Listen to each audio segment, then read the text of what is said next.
Bismillahirrahmanirrahim. Assalamualaikum warahmatullahi wabarakatuh. Innal hamdalillah nahmaduhu wa nasta'inuhu wa nastaghfiruhu wa natubu ilaih.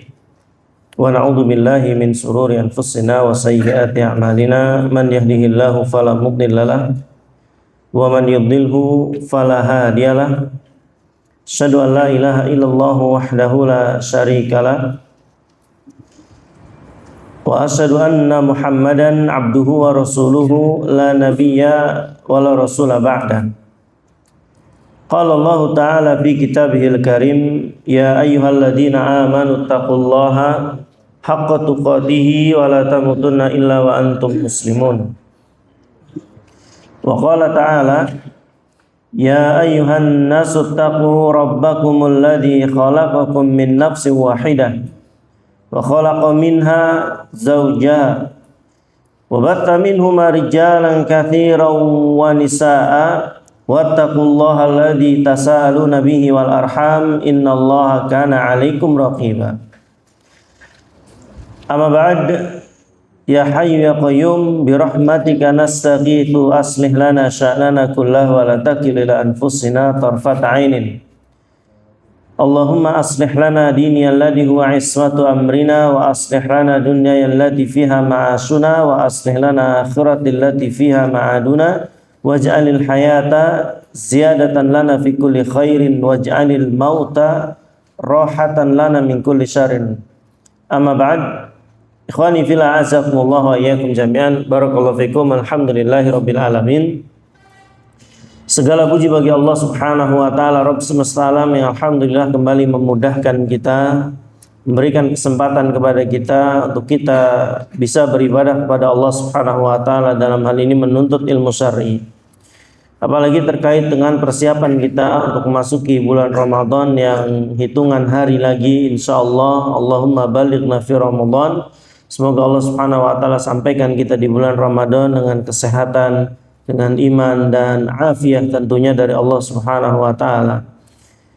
Saya teringat hadis Nabi yang mulia atau kisah di zaman Rasulullah sallallahu alaihi wasallam, dan suatu yang menakjubkan dan di luar nalar kita tentunya, di mana ada seorang sahabat Rasul kita Muhammad sallallahu alaihi wasallam. Beliau memimpikan dua temannya yang sudah meninggal, ya. Dua temannya yang sudah meninggal. Yang dua temannya ini dulu mereka masuk Islam barengan, sama-sama. Ya. Artinya bukan setahun jaraknya atau berapa lama, enggak. Ya, kalau yang masuk Islam belakangan dikalahkan sama yang duluan ya wajar, karena amalnya mereka secara waktu ya kalah. Ya. Ada orang masuk Islam tahun 2020 dengan masuk Islam tahun 2025, ya secara sholat dia lebih banyak, puasa lebih, dan seterusnya. Tapi ini masalahnya masuk Islamnya bareng mereka, dan Islamnya dua-duanya pun baik. Ya artinya kalau yang satunya taat, yang satunya maksiat, ya nggak usah kita ngobrolkan, ya nggak usah kita bicarakan. Masalahnya dua-duanya juga keislamannya baik, ya dalam kondisi taat. Yang membedakan adalah cara matinya.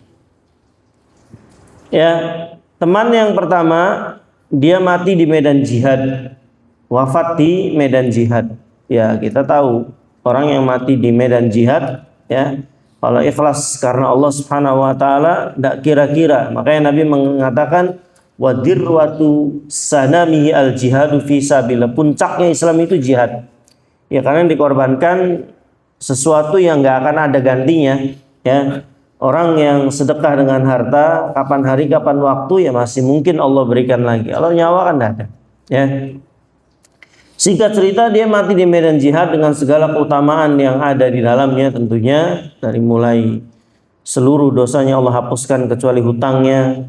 Ya, dia bisa memberikan syafaat 70 keluarganya. Dia terbebas dari siksaan kubur. Ya, fitnah kubur udah nggak alami dia. Ya, pertanyaan-pertanyaan kubur tidak ngalami dia. Kenapa? Kata Rasulullah, dia sudah diuji dengan kilatan pedang. Ya, kilatan pedang aja dia maju, apalagi pertanyaan-pertanyaan gitu dah. ya. Jadi banyak sekali. Tapi masalahnya, ya, sahabat kedua wafat, yang tadi kan 2 orang ya. Yang pertama mati di medan jihad, yang kedua wafat tapi tidak di medan jihad, mati biasa, ya kayak kita layaknya mati biasa. Ya, mati bukan di medan jihad. Tapi sahabat yang memimpikan ini justru dalam mimpinya melihat sesuatu yang ya membuat dia bertanya-tanya. Justru yang masuk surga duluan adalah yang tidak mati jihad, yang tidak mati di medan jihad, yang mati setahun kemudian tuh, tapi tidak di medan jihad, ya. Akhirnya besok paginya mereka atau sahabat ini mengkomparasi mimpinya. Ya dulu enak kita tuh kalau ada sesuatu nanyanya langsung ke Rasulullah SAW, dan putusannya itu kan final kalau Nabi. Kalau antum nanya ke Ustadz mungkin masih ada second opinion. Nanya ke Ustadz, oh jawabannya seperti ini, ikhtilaf ternyata, oh ini seperti ini, seperti ini. Kalau dulu nanya ke Nabi sudah itu final, titik. Ya, selain ini pasti salah. Enaknya mereka dulu begitu. Akhirnya sahabat ini bertanya, Rasulullah kok dalam mimpi saya aneh, ya. Sahabat fulan dan fulan ini kan meninggal dalam waktu yang berbeda. Yang pertama mati di medan jihad, yang kedua tahun berikutnya dia baru mati, itu pun bukan di medan jihad. Tapi pertanyaan di mimpi itu adalah yang justru yang masuk Islam adalah yang tidak mati di medan perang. Kok bisa? Kata Rasul, kenapa engkau heran? Ya, orang kedua kan mati tahun berikutnya, iya. Ya. Nah, ketika dia hidup setahun lebih lama, dia ketemu dengan bulan Ramadan. Yang di dalam bulan Ramadan itu ada malam Lailatul Qadar yang lebih baik daripada 1000 bulan. Ini yang membuat dia lebih unggul daripada laki-laki yang mati di medan jihad. Maka ikhwan, berdoa kepada Allah Subhanahu wa taala, waktu kita 18 hari itu masih panjang. Kalaupun nanti malam kita tarawih, kita harus berdoa kepada Allah agar disampaikan kepada bulan Ramadan dengan iman, sehat walafiat dan kecukupan tentunya. Ya, karena kita tak pernah tahu ikhwan, sejam sebelum kita melakukan ibadah pun Allah bisa halangi, ya bisa saja. Ya, bahkan 5 menit sebelum ibadah itu terjadi, ya bisa saja. Ya. Orang mau sholat di sini, Allah jadikan dia berhenti di tempat wudhu, bisa enggak? Bisa banget, ya. Jatuh tempat wudhu nggak jadi ke sini, masuk ke rumah sakit jadinya. Qadarullah. Artinya ikhwan, ya tetap meminta kepada Allah Subhanahu Wa Taala meskipun hitungan beberapa hari agar Allah sampaikan kita di dalam bulan Ramadan. Taib jemaah sekalian, azakumullah, kita lanjutkan materi kita. Di pekan sebelumnya kita bahas surat Al-Baqarah, ya, ayat 183 sampai 185, ya, yang isi di situ adalah kewajiban tentang puasa, ya. Isi di situ adalah ya tentang kemudahan-kemudahan dalam puasa, yakni bolehnya orang tidak puasa ketika sakit. Masih ingat ya, sakit terbagi menjadi berapa secara umum? 3, ringan, sedang, berat. Ya, yang ringan ini haram kita buka puasa. Kapan dianggap ringan? Ketika penyakit ini kalau dibawa puasa tidak nambah berat penyakitnya, Bu. Biasa aja.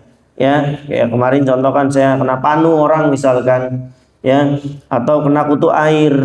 Ya ini kalau puasa nggak nambah lebar penyakit ini, biasa aja. Ya, kalaupun buka juga nggak hilang.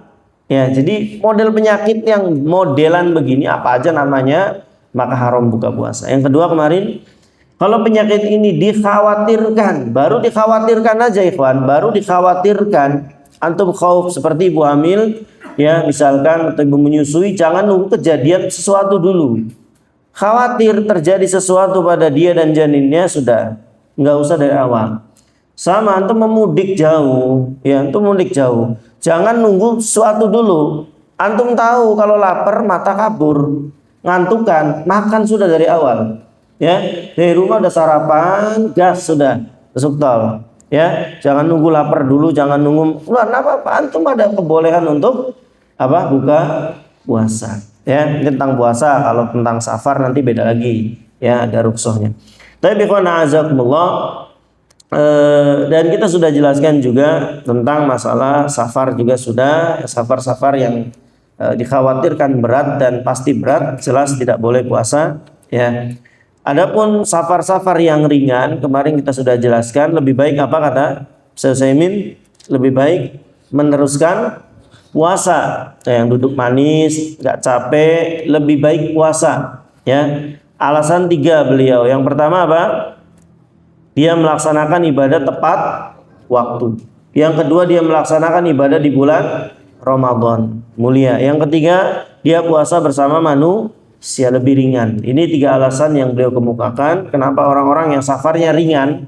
Tapi kalau bicara boleh nggak kemarin? Boleh. Mau capek mau enggak, mau haus mau tidak, mau pegel mau tidak, selama kategorinya safar boleh. Ingat ya, masalahnya didudukan dulu. Boleh selama kategorinya safar boleh. Sama dengan antum menjamak qashar selama masih safar, sah-sah saja. Ya antum jangan dikritik, oh sholat Jumat saya lagi safar. Antum nggak boleh celah. Ya, kalau kamu nggak ikut sholat jamaah, nggak ikut sholat Jumat, nggak puasa, saya lagi safar. Selesai. Secara hukum orang ini tidak dosa. Tapi nanti pembahasan dia banyak kehilangan kesempatan ibadah ini itu, ya nanti urusannya. Ya, sama orang safar ini boleh saja. Tapi kalau pembicaraannya mana yang lebih utama untuk orang-orang safar seperti ini, ya boleh dia buka puasa. Tapi boleh lebih baik dia melanjutkan puasanya. Tapi ikhwana azakumullah. Lalu di kitab yang antum pegang di situ ada hikmah dari puasa. Ya, hikmah dari puasa itu nanti bisa dibaca sendiri ya.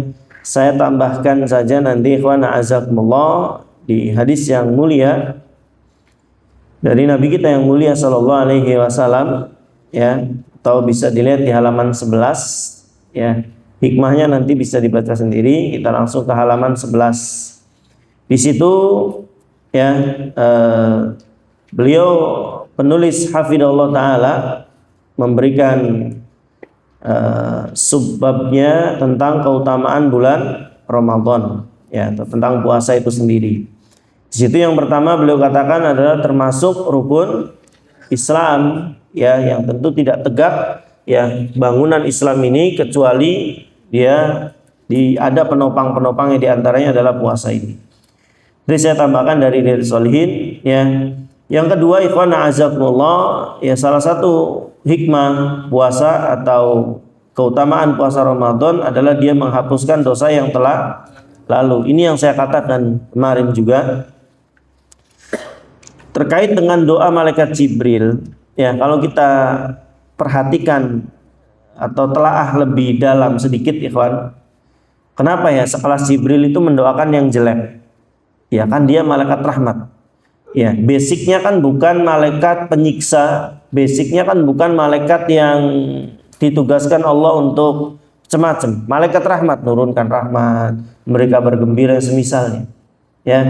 Namun turunnya Jibril dari Sidratul Muntaha kali ini secara khusus mendoakan kecelakaan untuk umat Rasulullah. Yang ajibnya juga kalau antum perhatikan, Nabi justru mengaminkan doa ini. Kan itu. Ya. Padahal kita sudah tahu Nabi itu punya sifat bil mu'minina raufur rahim. Ya, terhadap orang rauf. Kasih sayang lemah lembut dan pengasih sekali beliau terhadap umatnya. Ya, digutuki masuk kota Taif dilempari. Ya. Ketika masuk kota Taif, malaikat Jibril menawarkan, kalau engkau ingin, ya Allah memerintahkan pada saya, ya, kalau engkau inginkan akan saya perintahkan malaikat penjaga gunung untuk menimbun kota Taif dengan gunung karena sudah melempari. Ya, Nabi nggak marah sama sekali. Dalam kondisi luka-luka berdarah, beliau malah memaafkan. Artinya beliau pemaaf, tapi kali ini kok mengaminkan. Itu maksud saya.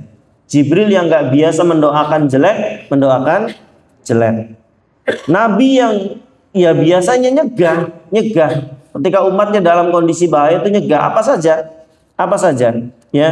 Beliau sholat taraweh ikut sahabat di belakang, khawatir diwajibin, beliau nggak sholat di masjid. Beliau sayang banget, maksudnya kalau sampai sholat taraweh diwajibin, habis kita ya artinya berat banget ya. Maka kasih sayang beliau luar biasa. Ada perkara-perkara begitu, beliau ingin lama sholatnya, ngelihat bayi nangis di belakang, beliau cepetin sholatnya. Tapi kali ini malah mengaminkan doa Jibril alaihissalam yang ya jelek doa ini ya. Doa tentang kebinasaan, di antaranya doa Jibril alaihi salam, ya apa kata beliau? Ya, alaihi salam, raghiba anfu abdin dakhala alaihi ramadhanu falam yukfar lahu. Ya, falam yukfar lahu. Celakalah umatmu Muhammad, tersungkur dia, ya. Siapa orang yang masuk padanya bulan Ramadan, kata Jibril, masuk padanya bulan Ramadan dan keluar di bulan Ramadan dalam kondisi tidak diampuni. Kemarin saya analogikan sederhana kepada antum, ikhwana azakumullah. Analogi sederhana, ya. Balong ini samping kita dihujani selama 12 jam siangnya, 12 jam malamnya, dan dihujani selama sebulan. Ternyata balong ini tidak bisa menampung air. Kita katakan balong ini balong yang rusak, nggak layak lagi udah dipakai. Ya, sudah. Nggak ada yang boleh tersinggung. Gimana ceritanya sebulan dihujani siang malam nggak dapat air? Ya, masa kita tersinggung dibilang balong rusak? Dipastikan balong ini balong rusak, ya pasti balong rusak. Jibril memastikan orang yang tidak diampuni di bulan Ramadan pasti celaka. Kenapa? Ya karena tadi siangnya ada ampunan, man soma Ramadhana imanan wa ihtisaban ghufira lahu ma taqaddama. Siapa yang puasa lalu malamnya ada tarawih, man qoma, siapa yang sholat malam, paginya ada puasa, malamnya ada sholat malam, 12 jam diampuni, 12 jam diampuni siang malam. Ternyata di akhir bulan tidak diampuni. Berarti orang ini keterlaluan. Entah apa yang dia lakukan sampai ya dia tidak mendapat ampunan. Padahal tadi ya siang malam di bulan Ramadan ini adanya ampunan semua. Ikhwana azakumullah. Maka ini salah satu keutamaan bulan Ramadan, menghapus dosa yang telah lalu. Lalu yang ketiga, nah ini yang akan kita kembangkan, ikhwana azakumullah, merupakan salah satu sebab masuk surga. Ya, kemarin juga sudah kita jelaskan sedikit. Dalil ini bukan alasan untuk antum meninggalkan sunnah, bukan. Ini dalil tentang keutamaan melaksanakan perkara yang wajib, bahwa orang yang melaksanakan perkara yang wajib dengan baik dan benar, maka dia dijamin masuk surga. Ya, bukan maksudnya adalah kalau yang wajib berarti yang sunnahnya nggak usah. Ini buktinya ada orang di zaman Nabi, ya, dia katakan walam azid ala dalika syai'a. Pokoknya saya nggak akan nambah. Sunnah-sunnah nggak akan saya tambah. Pokoknya saya kerjakan yang wajib-wajib, sholat 5 waktu, puasa Ramadan, dan pokoknya yang wajib rukun Islam. Saya nggak mau nambah. Apakah saya bisa masuk surga? Kata Nabi apa? Iya bisa. Ini bukan dalil ikhwan untuk antum meninggalkan sunnah. Ya, kenapa? Ya sederhana aja sih pertanyaan saya. Antum yakin kewajiban antum sempurna 100%? Sholatnya, puasanya. Ya nggak yakin, saya sendiri nggak yakin. Saya diterima 100%. Ya kita memang ada syariat untuk yakin betul ibadah kita diterima. Tapi untuk memastikan pasti 100% kayak ya antum tahu sendirilah kualitas sholat kita, gerakan sholat kita, khusyuk sholat kita, tumaknina sholat kita, bacaan sholat kita ngerti sendiri kok. Kita yang lakuin.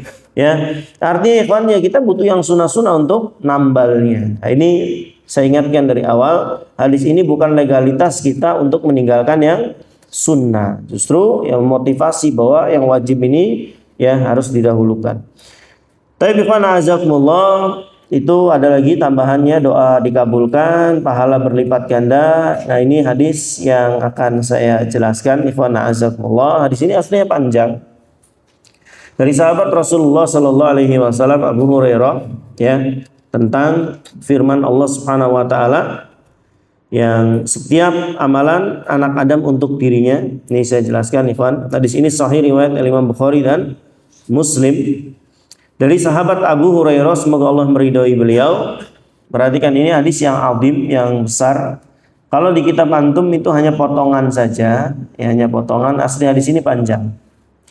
Baik, bismillahirrahmanirrahim. Ya, qala al-muallif rahimahullah taala di dalam Riyadhus Shalihin, ya, Imam An-Nawawi membawakan hadis dari sahabat Abu Hurairah, semoga Allah meridhai beliau.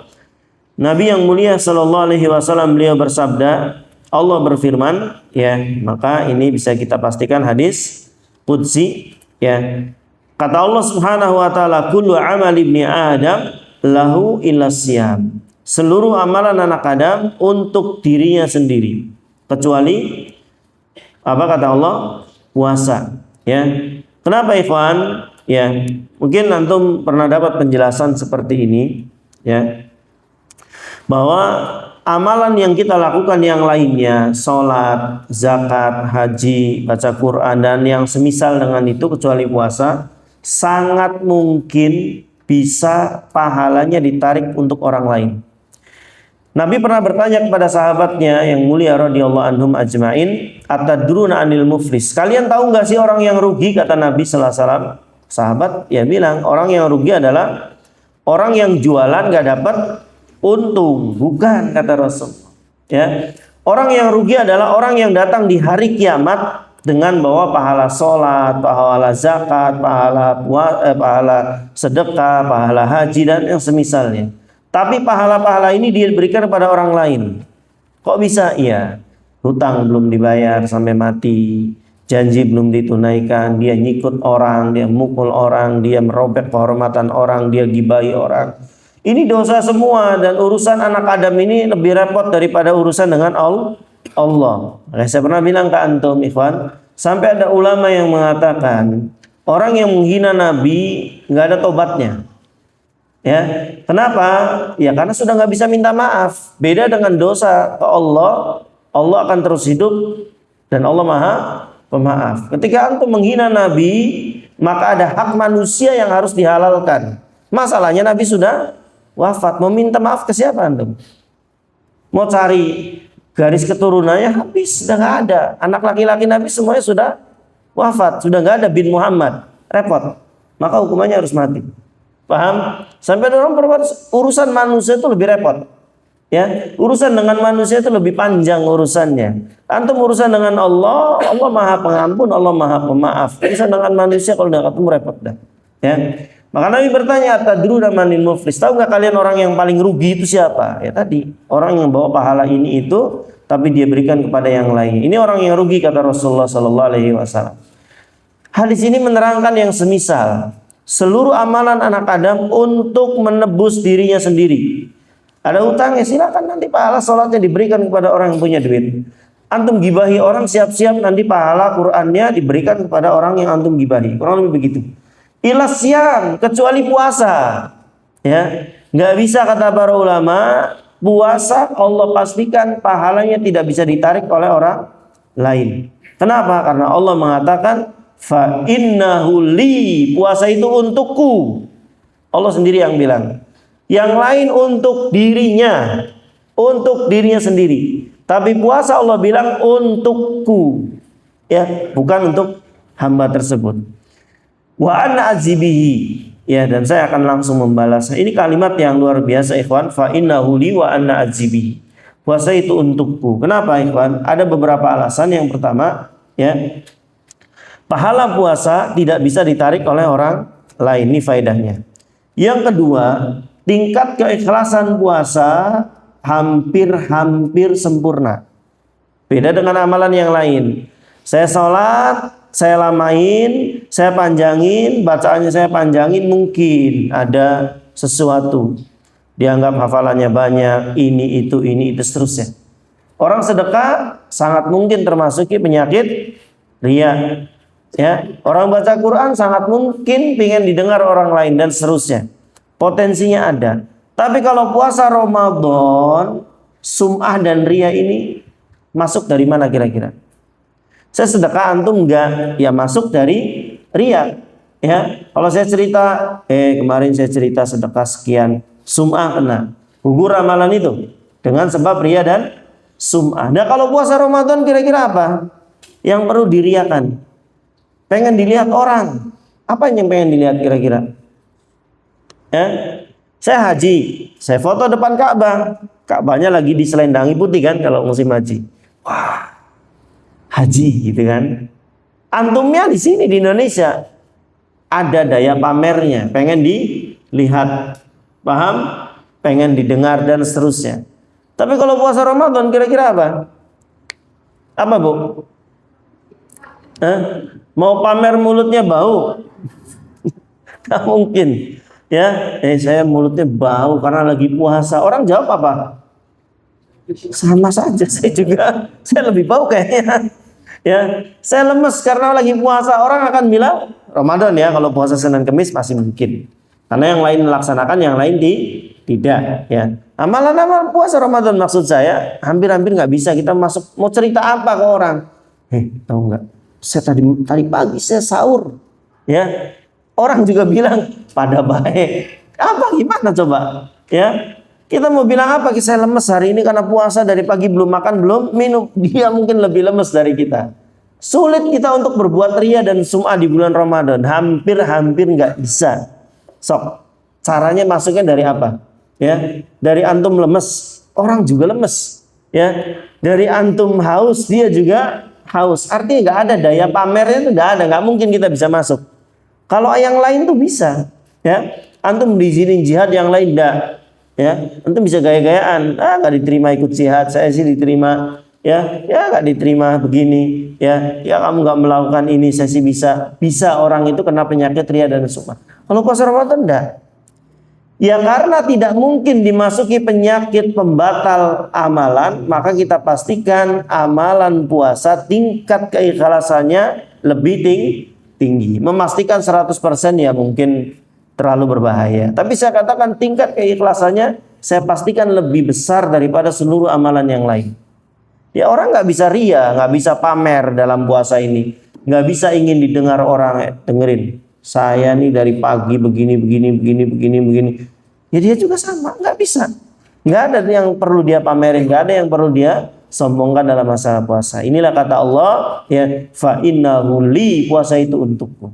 Yang ketiga, yang pertama tadi, pahala puasa tidak bisa ditarik oleh orang lain. Tingkat keikhlasan puasa lebih tinggi. Yang ketiga, puasa ini ibadah yang sir. Ini yang nggak dimiliki yang lainnya.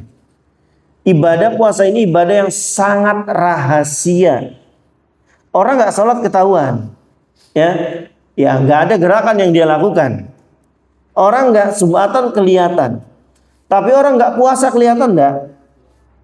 Antum dari rumah wis sarapan gitu. Di pabrik bener nggak makan nggak minum, padahal antum sudah sarapan, ya. Atau ada orang ya dari rumah sudah puasa, ya, sahur dengan istrinya di pabrik ini itu, ya bukan pabrik sini misalkan, ya di luar, ya motor belok sendiri ke warteg misalkan, tiba-tiba gelebak misal, ya arah kuliah batal, ya ke pabrik nyangkanya masih puasa, datang ke rumah juga nyangkanya puasa. Kalau begitu ketahuannya nanti kalau atok biasanya atoknya kok agak segar-segar gini, kalau pagian sudah hilang. Ini kurang lebih bahwa puasa ini ibadah yang sangat sir, rahasia dia dengan Allah, yang tahu hanya Allah dan dia. Orang lain antum bisa sebulan nggak puasa, bisa aja, tapi yang tahu adalah Allah dan antum puasa atau tidak. Ini ajibnya puasa itu begitu. Maka Allah memastikan fa innahu li, puasa itu untukku, kata Allah Subhanahu wa taala. Dan yang lebih menakjubkan, Allah mengatakan wa ana azibihi, saya yang akan langsung membalas puasa tersebut. Yang lain kan nggak ada infonya. Ada infonya maksud saya. Salat jamaah berapa? 27. Ada angkanya 2 dan 7. Ya. Baca Quran berapa? 10 satu huruf. Ada angkanya, ada informasinya. Ya, sedekah 10 sampai 700 kali lipat, ada angka dari Allah, bocorannya tuh ada. Puasa berapa? 10, 20, sejuta, 2, enggak ada. Ya, Allah hanya mengatakan wa ana azibihi, saya akan langsung membalasnya. Rahasianya adalah karena di dalam puasa ada satu amalan yang tidak dimiliki oleh perkara yang lainnya, yaitu sabar. Ini yang menjadikan manusia pahalanya tidak ada hitungannya. Kata Allah, innama yuwaffas sabiruna ajrahum bighairi hisab. Hanya pahala sabar yang pahalanya tanpa hitungan. Sabar di apa? Sabar di atas ketaatan, ya. Waktunya tidur disuruh bangun, ya bangun untuk sahur, ya. Pagi aktivitas seperti biasa, sore juga belum waktunya misalkan buka, nunggu waktu matahari terbenam, ya sabar semuanya. Ini menunjukkan bahwa ya ada kesabaran dalam puasa, dan ini yang menyebabkan puasa pahalanya tidak berbatas. Lalu kata Nabi, kata Allah Subhanahu wa taala, wasiyamu junnatun, puasa ini sebagai perisai. Ya, puasa ini perisai di dunia dan di akhirat. Di dunia perisai dari apa? Ya dari maksiat, antum mau maksiat di bulan Ramadan mikir-mikir, ya. Kalau di bulan lain mungkin masih, tapi bulan Ramadan biasanya orang ya lebih mawas diri lah. Ya minimal di awal-awal nanti. Di awal-awal tuh masjid-masjid juga saya lihat rame ya. Nanti di hari keberapa biasanya? Hari ke kalau 10 ya alhamdulillah, berarti ada 10 hari ramenya. Ya kadang-kadang di hari keempat, hari kelima sudah mulai ya longgar misalnya. Ala kulli hal ikhwan azakumullah, setidaknya ya nanti ada hadis kita lewati bahwa Nabi ya Allah menjamin tidak ada setan yang besar-besar yang akan mengganggu manusia di bulan Ramadan ya. Jadi murni orang itu ibadah karena malas ya malas, enggak ya enggak. Ya makanya pernah saya katakan bulan Ramadan itu kalau mau tahu kita siapa ya itu di bulan Ramadan. Yang bakhil tetap bakhil, yang malas tetap malas ya. Karena secara tenaga dikurangi. Kalau dia tetap ibadah, ya berarti memang dia seperti itu. Lagi lemes aja dia masih ibadah. Lagi capek aja dia masih ibadah. Lagi lapar dan haus saja masih ibadah. Maka kalau enggak gitu ya. Baik, ikhwan a'azakumullah. Nah, puasa ini sebagai junnah, sebagai perisai kata Allah Subhanahu wa taala. Di akhirat ya dia sebagai perisai dari api neraka. Fa idza kana yaumu shaumi ahadikum fala yarfus wala yaskhab. Dan jika di antara kalian sedang berpuasa kata Nabi sallallahu alaihi wasallam jangan yarfus wala yaskhab. Ya, jangan berbuat rafath. Di antara rafath itu adalah mengucapkan kata-kata yang jorok. Boleh nggak salah suami istri? Ngobrolin yang membangkitkan syahwat suami istri. Boleh enggak di bulan Ramadan? Boleh enggak? Termasuk nanti turunan dari pembahasan ini ya, Bapak Ibu sekalian, ya turunan dari pembahasan ini, insyaallah di sini enggak ada anak kecil, ya. Kita akan bahas bagaimana seandainya bercumbu dengan bighair jima, enggak jima, ya mungkin bermesraan dengan istri sampai keluarnya sperma. Ya, sampai keluar sperma. Berarti dengan sengaja. Ya, tapi tidak jima. Kalau jima nanti urusannya panjang. Nanti insya Allah kita habis ini kita jelaskan. Ya, orang jima ini kena 5 hukum secara sekaligus. Nanti tapi, ya. Atau dia istimna nanti. Turunan dari ini ujungnya istimna. Mungkin dia takut untuk berhubungan di siang hari kena kafarat nggak? Kira-kira 2 bulan. Ya, istimna. Istimna ini kalau laki-laki onani, kalau perempuan dengan istilah masturbasi, mengeluarkan sperma dengan sengaja tanpa jima. Ya, ya macam-macam. Maka nanti turunan pembahasan kita seperti itu. Yang jelas Nabi tutup pintunya, fala yarfus, ngobrolnya aja jangan. Paham? Ngobrolnya aja jangan. Apalagi nanti urusan ke bawahnya. Tapi nanti fikih itu berkembang. Ya kita akan bahas karena memang ada ikhtilaf. Ya nanti yang diikhtilafkan para ulama itu 2, muntah dengan sengaja dengan mengeluarkan sperma dengan sengaja. Kalau yang lain sepakat tuh haid dengan nifasnya, makan, minum dan jima. Ini sepakat 5 ini kalau dilakukan batal. Ya. Tapi yang lainnya enggak. Di antaranya mengeluarkan sperma dengan sengaja. Tapi bifana azza kalau nanti insyaallah kita jelaskan. Kita lanjutkan dulu di sini fala yarfuth. Kata Nabi sallallahu alaihi wasallam dia tidak berbuat rafath, ya mengucapkan kata-kata jorok, keji yang mengandung seksualitas tidak boleh. Wala yaskhab dan jangan juga berteriak-teriak. Di bulan Ramadan ada larangan dari Nabi khusus ya, jangan teriak-teriak ya. Karena ibadah Ramadan adalah ibadah yang khusyuk ya, ibadah dengan kelemahan fisik dan seterusnya, maka jangan juga kita berbuat sesuatu yang membuat kita lelah ya, sama perkara-perkara yang nggak ada manfaatnya ya, main bola, puasa ya sore istilahnya apa, ngabuburit dengan main bola atau yang semisal, mending baca Quran semisalnya ya, tahan dulu lah sebulan, insya Allah nggak akan jatuh sakit ya, olahraga sewajarnya saja kalau memang perlu.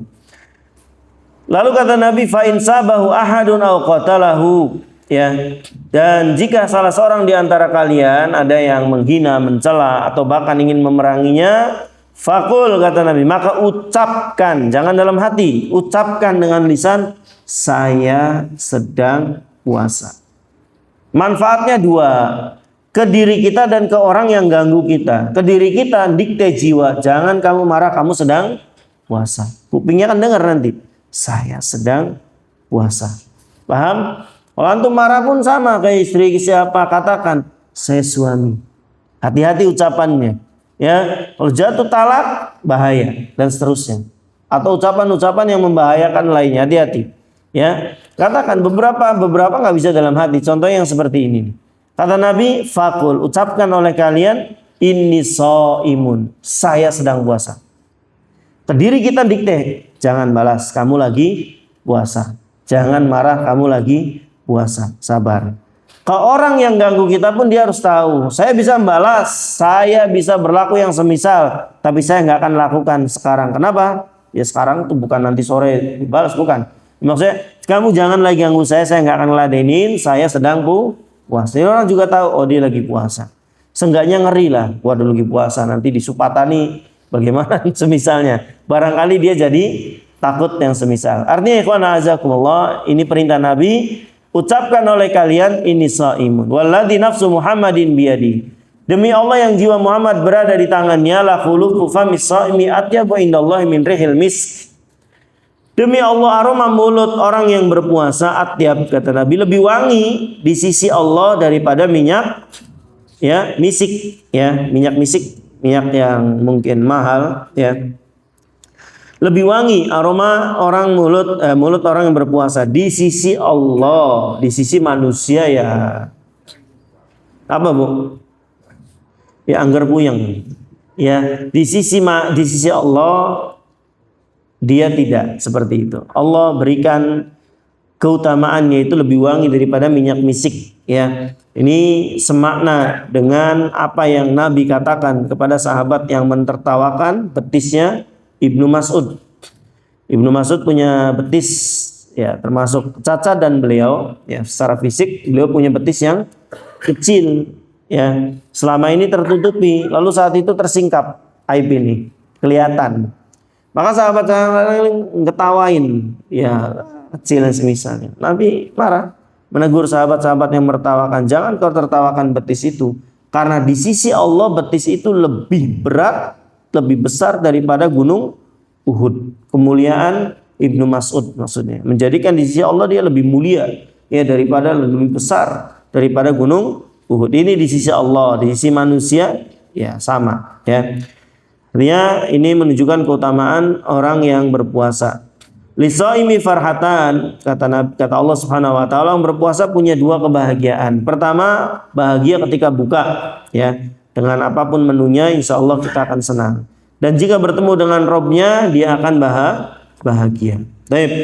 Ini hadis secara singkat ikhwan azakumullah kita ulang agar kita ingat tentang masalah keutamaan puasa Ramadan ini. Lalu ikhwan azakumullah kita beri tambahan untuk keutamaan puasa Ramadan. Kalau di situ kan di kitab yang untuk pegang cuma ada 5 ya. Ada 5. Kita tambahkan teman-teman semua azakumullah dari hadis Nabi sallallahu alaihi wasallam ya tentang keutamaan puasa Ramadan. Di situ nggak ada, nanti antum bisa catat aja faedahnya karena hadisnya juga panjang ya. Dari sahabat Abu Hurairah juga, sungguhnya Nabi sallallahu alaihi wasallam beliau bersabda, "Man anfaqa zaujaini fi sabilillah, nudiya min abwabil jannah. Ya Abdullah hadza khair, faman kana min ahli shalah du'iya min babis shalah. Wa man kana min ahli jihad du'iya min babil jihad, wa man kana min ahli siyam du'iya min babir rayyan. Wa man kana min ahli sadaqah du'iya min babis sadaqah." Faqala Abu Bakar, "Bi abi anta wa ummi ya Rasulullah, ma'ala man du'iya min tilkal abwabi min darura, fahal yud'a ahadun min tilkal abwabi kulliha?" Qala na'am wa arju an takuna minhum, muttafaqun alaih. Ini hadis yang agung teman-teman semua azakumullah. Sedikit saya kasih prolog ya. Hadis ini nanti akan menjelaskan bahwa Allah memiliki bermacam pintu surga. Ini sering saya ingatkan. Fokus kita dalam hidup ini adalah memanfaatkan sesuatu yang menjadi keunggulan kita. Saya ulangi. Fokus kita di hidup ini ikhwan, maksud saya jangan nanti antum berangan-angan, enak jadi ini, enak jadi itu, enak jadi enggak. Ya, saya berkali-kali contohkan para sahabat Nabi itu punya spesifikasi masing-masing. Nggak semuanya dijadikan ustadz, enggak, hitungan jari. Yang dijadikan ustadz siapa? Mu'ad bin Jabal.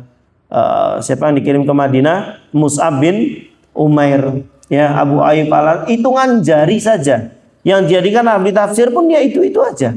Artinya mereka punya kesempatan yang sama untuk masuk surga dari jalan yang memang sudah Allah berikan kemampuan mereka untuk masuk. Makanya saya pernah bilang, antum salah nanya. Kalau nanya Abu Hurairah, mana riwayat sedekahnya? Mana nih Abu Hurairah riwayat sedekahnya? Bukankah sekian banyak keutamaan sedekah diriwayatkan oleh Abu Hurairah? Mana sedekah dia? Ya antum salah nanya.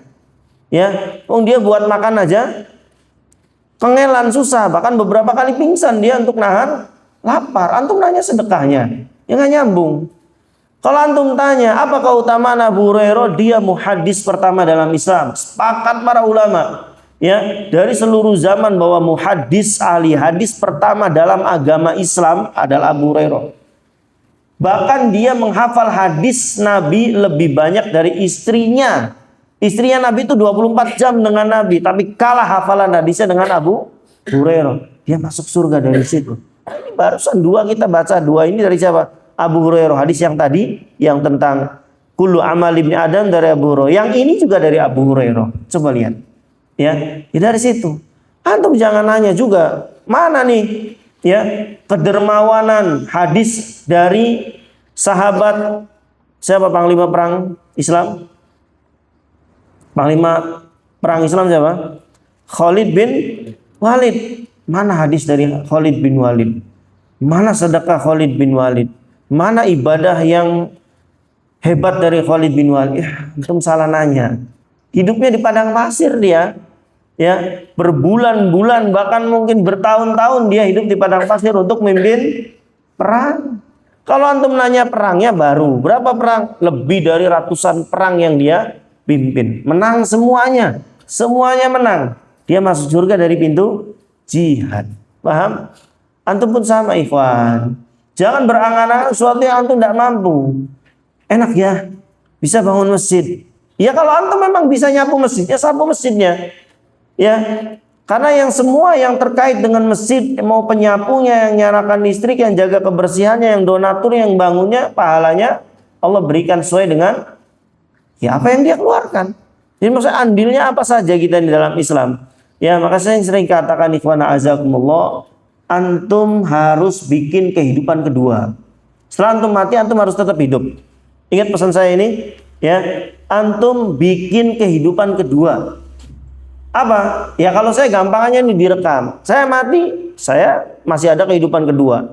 Di sini dengar orang, pesan-pesan saya masih bisa dicatat orang, seterusnya. Kurang lebih gitu. Ya, Mas Daim sudah ambil bagian ngerekam.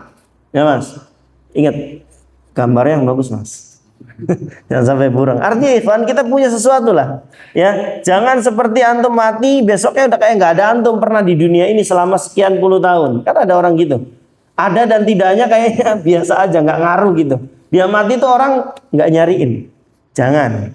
Ya, kayak Imam Nawawi, Imam Syafi'i, mana kita kenal, nggak pernah salaman, nggak pernah mengucapkan salam, nggak pernah ketemu, tapi tahu pernah ada di muka bumi namanya Asy-Syafi'i, Nawawi.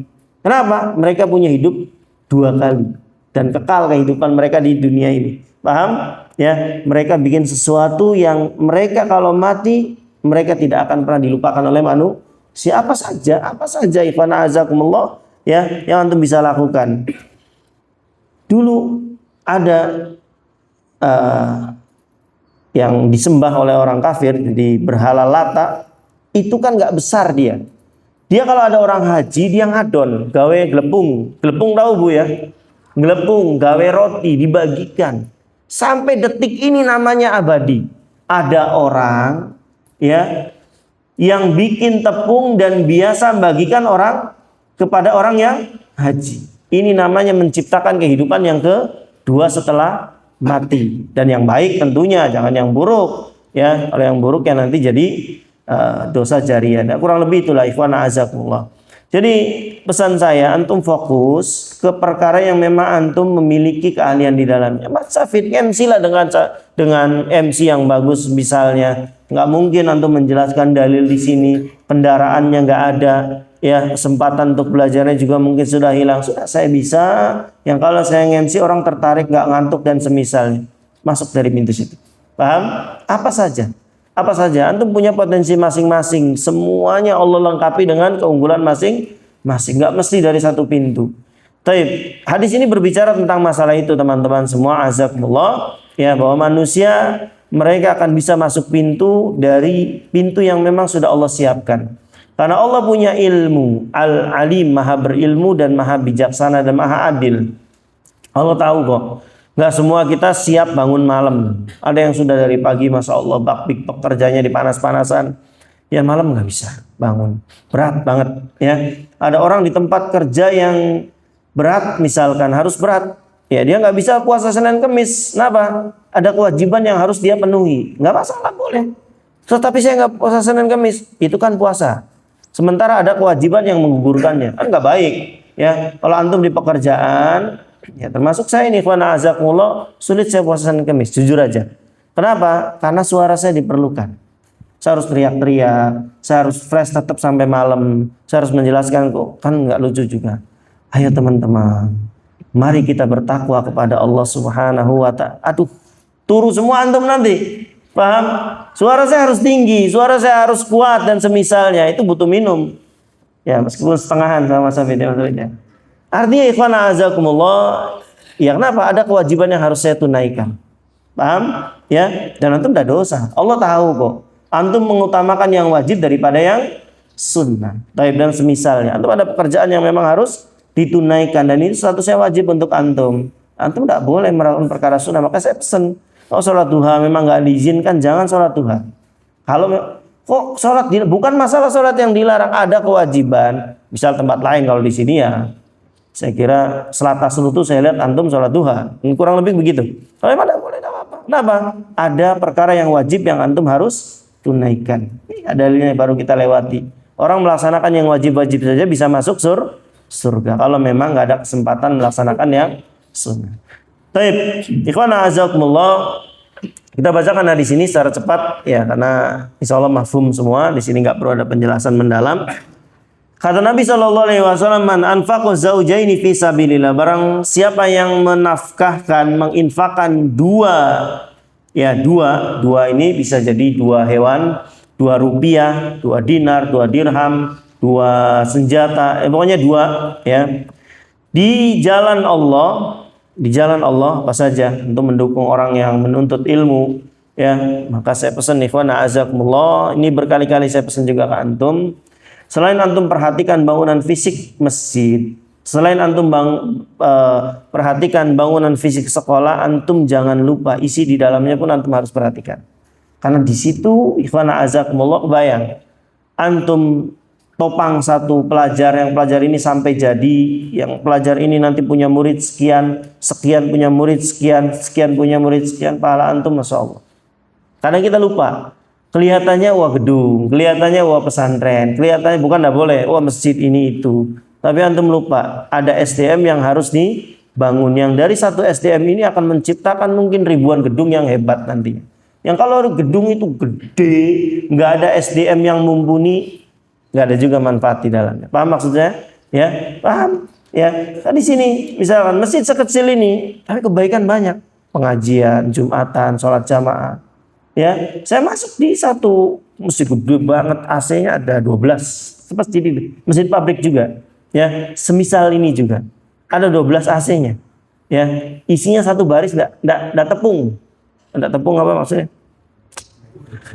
Ya beli ini, ya disuruh ngaji kangelan luar biasa. Artinya ikhwan azakumullah juga nggak bagus, tempatnya besar, nyaman segala macam, tapi SDN-nya nggak dibangun. Ya, karena kendor, dari atasnya kendor, ya. Yang mau sholat yang daya. Pokoknya urusan dunia kita ketat, tapi urusan agama kita masing-masing. Ada yang begitu. Antum beruntung ikhwan azakumullah, sediakan waktu dan seterusnya. Alhamdulillahirabbil alamin. Taib. Nudiya min abwabil jannah, maka dia dipanggil dari pintu-pintu surga ini. Ya Abdullah, hada khair, ini kebaikan. Faman kana min ahli salat, dia dipanggil dari ahli salat, ya. Dia masuk dari pintu salat. Siapa yang ahli salat, kata Nabi, dia dipanggil dari pintu salat. Berat nggak kira-kira jadi ahli salat? Ya kalau bicara salat, bicara waktu. Harus dijaga. Ya. Karena kata Allah, inna salata kanat 'alal mu'minina kitaban mauquta. Waktunya harus dijaga. Gerakannya harus dijaga. Bacaannya harus dijaga. Tumakninanya harus dijaga. Khususnya harus dijaga. Berat? Berat. Tapi ya bisa bagi orang yang dibantu oleh Allah. Paham? Ya. Yang kedua, Nabi mengatakan barang siapa yang min ahlil jihad, du'a min babil jihad. Dia akan dipanggil dari pintu jihad. Berat nggak pintu jihad? Berat nggak? Yuk antum ngelawan bangun malam aja kayak kuat kayak beli melek lagi. Oh dikit 10 menit maning lep lagi. Kaget lagi jam 4-nya durung azan. Masih ada waktu kesempatan nanti merem lagi sholat witir lah. Witir cuma 5 menit turu. Ya kala-kala bangun jam 6. Ya. Na'udzubillah min dzalik. Artinya ikhwan a'azakumullah, hati-hati. Ya, apalagi jihad dengan pedang, ya berat, berat sudah. Ceritanya panjang kalau jihad dengan pedang, harus banyak pertimbangannya. Ya, wa man kana min ahli siyam, dan barang siapa yang termasuk ahli puasa, maka dia dipanggil dari pintu ar-royan. Nih kekhususan puasa. Amalan yang lain pintunya nama amalannya, pintu sholat, pintu jihad, pintu ar-royan. Kalau puasa enggak pintu sholat, namanya pintu ar-royan.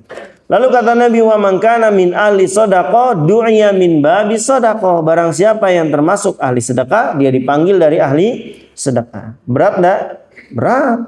Ya, minimalnya kalau sedekah dengan harta duitnya harus banyak. Dan sering saya katakan, sedekah ini ikhwan azakumullah, Nabi menyebutnya burhan, bukti, ya. Bukti dari apa? Bukti dari keimanannya, ya diuji.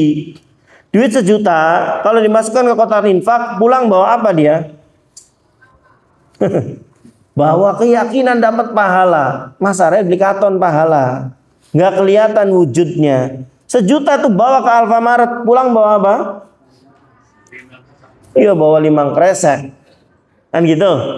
Diuji kita. Makanya kata Nabi, sedekah itu burhan, bukti. Kamu beriman nggak kepada surga, beriman nggak kepada pahala. Masalahnya itu semua nggak kelihatan. Tapi kalau kamu berhasil milih ini, berarti bukti keimanan kamu. Alladzina yu'minuna bil ghaib. 1.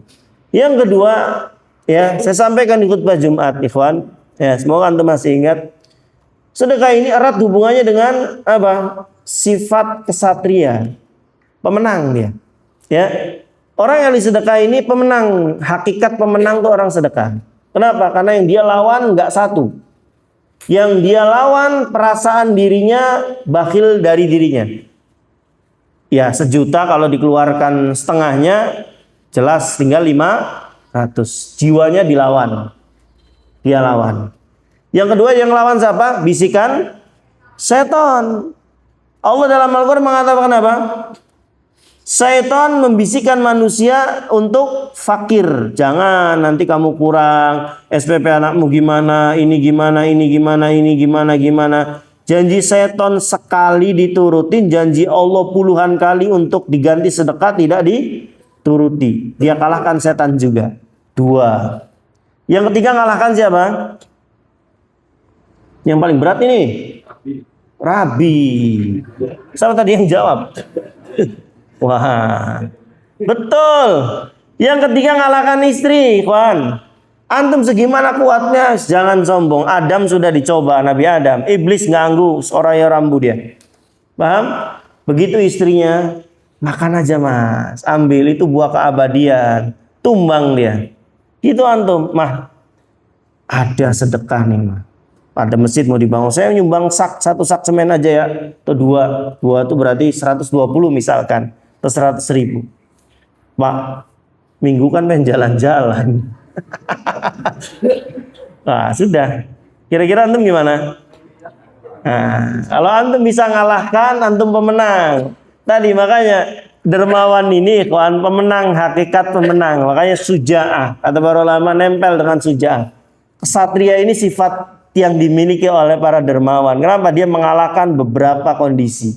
Mengalahkan rasa bakhilnya sendiri, mengalahkan setan yang membisikinya, dan yang paling berat mengalahkan istri. Coba aja.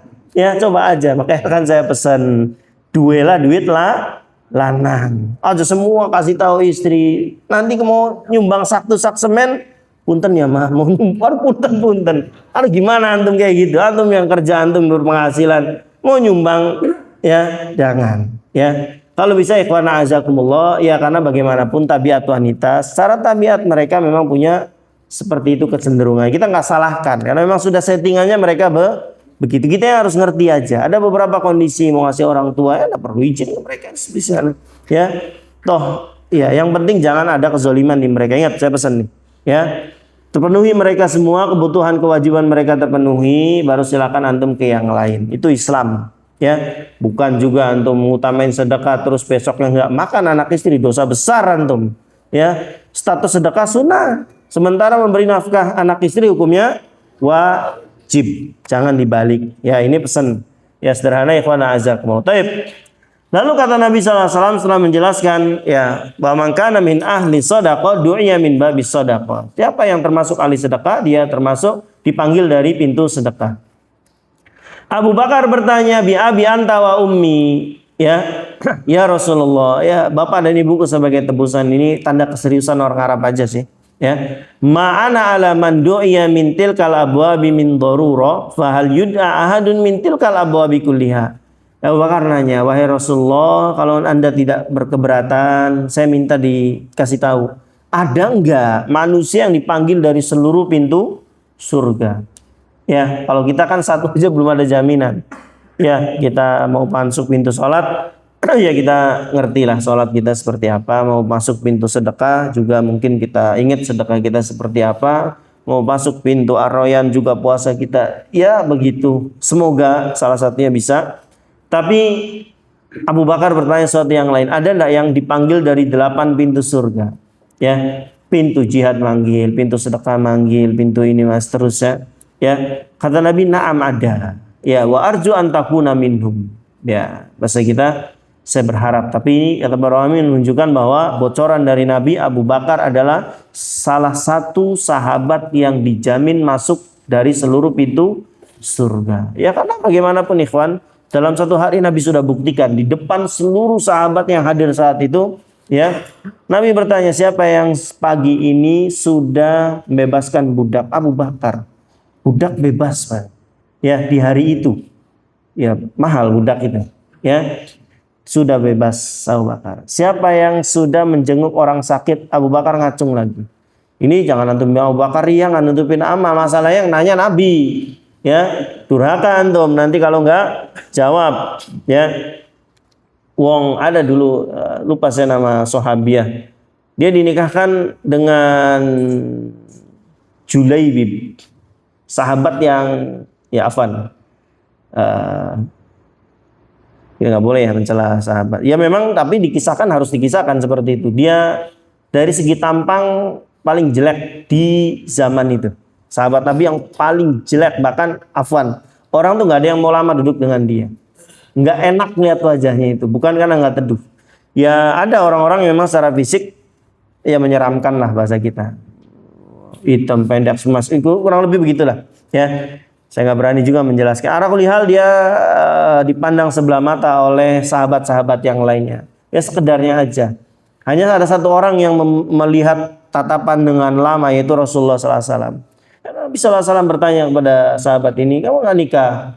Ya dia terus terang, siapa yang mau, nggak ada yang mau dekat dengan saya, apalagi nikah dengan saya. Akhirnya Nabi melamar putri dari Ansor yang sangat cantik. Bapak ibunya nolak, nggak mungkin kami nikahkan anak kami dengan laki-laki itu.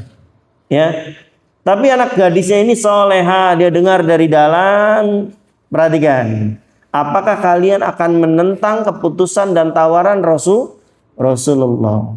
Ya, Rasulullah tidak akan pernah menyakitiku. Beliau tidak akan pernah membuat saya sengsara, nikahkan saya. Minta begitu. Nikahkan betul. Ya, malam pertama di hari pernikahannya ada panggilan jihad. Sahabat Julaibib ini dua pilihannya, bulan madu atau perang. Dia pilih mana? Perang. Masuk ke medan perang dia mati. Ya, maka singkat cerita dengan perintah Rasulullah SAW ini, ya dia menjadi afwan, ya single parent saya bahasakan bukan janda, single parent terkaya di kota Madinah saat itu. Tidak ada yang lebih kaya daripada itu. Hidupnya berkah. Kenapa? Dia menuruti perintah Rasulullah. Sama Abu Bakar, jangan antum tuduh ria.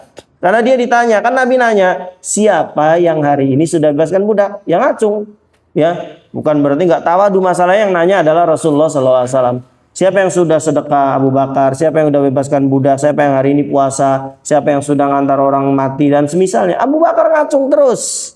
Ya, maka kata Rasulullah, siapa yang melakukan perkara-perkara ini, dia akan masuk surga, dijamin masuk surga. Ini yang menunjukkan, ikhwan, nggak ada yang bisa mengalahkan Abu Bakar. Bahkan sekelas siapa? Umar bin Khattab. Dia bawa setengah hartanya. Ya, ternyata di Baitul Mal sudah ada Abu Bakar yang satu lebih dulu. Jadi dari segi waktu dia lebih dulu. Waktu aja nggak bisa dikalahkan loh, antum bayangkan. Dari kecepatan waktu aja nggak bisa dikalahkan. Ya, apalagi dari segi yang dibawa. Umar bawa setengah, Abu Bakar bawa seluruh. Kita nggak akan sampai titik itu, nggak akan. Ya, nggak. Setengah aja kita nggak bisa. Ya mentoklah teman-teman. Yang wajibnya bagi kita 2,5% dari ya kewajiban zakat. Minimalnya itu sudah. Ya, yang wajibnya. Setelah itu ya lebih serah urusan antum. Artinya ikhwan, Abu Bakar memang nggak bisa dikalahkan. Dari segi kecepatan dia untuk mendatangi kebaikan nggak bisa dikalahkan. Dari segi kualitas yang dibawa dari ibadah juga tidak bisa dikalahkan. Maka Umar bersumpah, demi Allah, saya nggak pernah bisa mengalahkan Abu Bakar dalam semua kondisi. Ini Abu Bakar As-Siddiq. Makanya Nabi mengatakan, wa arju an takuna minhum. Ya, engkaulah orang yang dipanggil dari seluruh pintu surga. Tapi ikhwan a'azakumullah, pekan depan kita bahas tentang golongan yang diberi keringanan. Nanti ada tambahan yang sudah kita bahaskan baru 2, yaitu musafir dan orang sakit.